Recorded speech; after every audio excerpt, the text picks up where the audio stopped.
বৃষ্টি হচ্ছে, জমজমিয়ে বৃষ্টি, মেঘলা কালো আকাশ।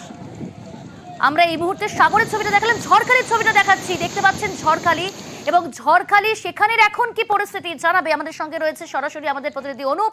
অনুপ, তুমি রয়েছে ঝড়খালিতে এবং সেখানে ঝোড়ো হাওয়া, সঙ্গে সেই অর্থে বৃষ্টি হচ্ছে, কিন্তু এখন তুমি যেখানে রয়েছে কি ছবি এবং কতটা ভয়ঙ্কর পরিস্থিতি? দেখো, এখানকার ইতিমধ্যে যে ছবিটা তোমাকে দেখাবো, সেই ছবিটা ইতিমধ্যে যে নদী, বিদ্যা নদী, সেই বিদ্যা নদী কিন্তু এখন উত্তাল। একদিকে ঝোড়ো হাওয়া, অন্যদিকে বৃষ্টি।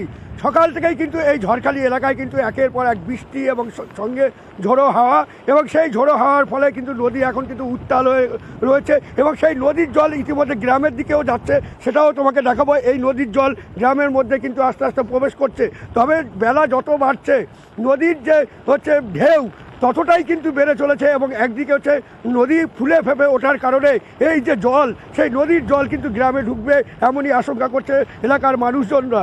তবে ব্লক প্রশাসন থেকে শুরু করে এবং বিভিন্ন প্রশাসন তারা কিন্তু নজর রেখেছে এই ঝড়খালির দিকে, কারণ এই নদীর জল যদি উচ্ছ্বাস হয়ে এলাকায় ঢুকে যায়, ক্ষয়ক্ষতির পরিমাণ কতটা হতে পারে সেদিকেও কিন্তু আশঙ্কা প্রকাশ করছে এলাকার মানুষজন। কারণ এর আগে আমফান, ইয়াস, বিভিন্ন প্রাকৃতিক দুর্যোগে এলাকার মানুষ কিন্তু ভুক্তভোগী। তারপরে কিন্তু সেখান থেকে দাঁড়িয়ে মানুষজন কিন্তু সেই যে এই ঝড় হাওয়া এবং বৃষ্টি এবং প্রবল জলোচ্ছ্বাস, সেই আশঙ্কা প্রকাশ করছে যদি কোনো প্রাকৃতিক বিপর্যয়ে ক্ষয়ক্ষতি হয়। প্রশাসন যেমন একদিকে ফ্লাড সেন্টার, বিদ্যালয় বিভিন্ন তারা কিন্তু রেখে দিয়েছেন, এবং এমনকি প্রস্তুত রাখা হয়েছে এনডিআরএফ কর্মীদের এবং ডিজাস্টার ম্যানেজমেন্টের সব রকম ব্যবস্থা রাখা হয়েছে প্রশাসনের তরফ থেকে। ধন্যবাদ অনুপ।